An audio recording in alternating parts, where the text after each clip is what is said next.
Эту дощечку вывезли при переселении чеченцев на Ближний Восток, в Турцию и Сирию. Она хранилась в Сирийском музее, и после начала военных действий ее вернули сейчас в Чеченскую Республику, и сейчас она находится в Национальной библиотеке Чеченской Республики. Вот на этой дощечке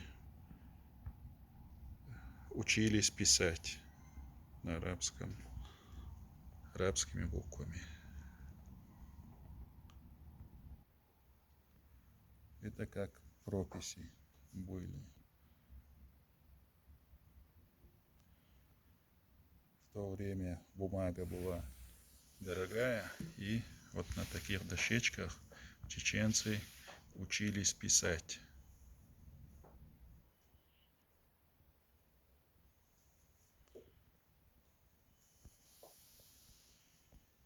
Сейчас она возвращена в Чеченскую Республику, и ее можно увидеть в Национальной библиотеке Чеченской Республики.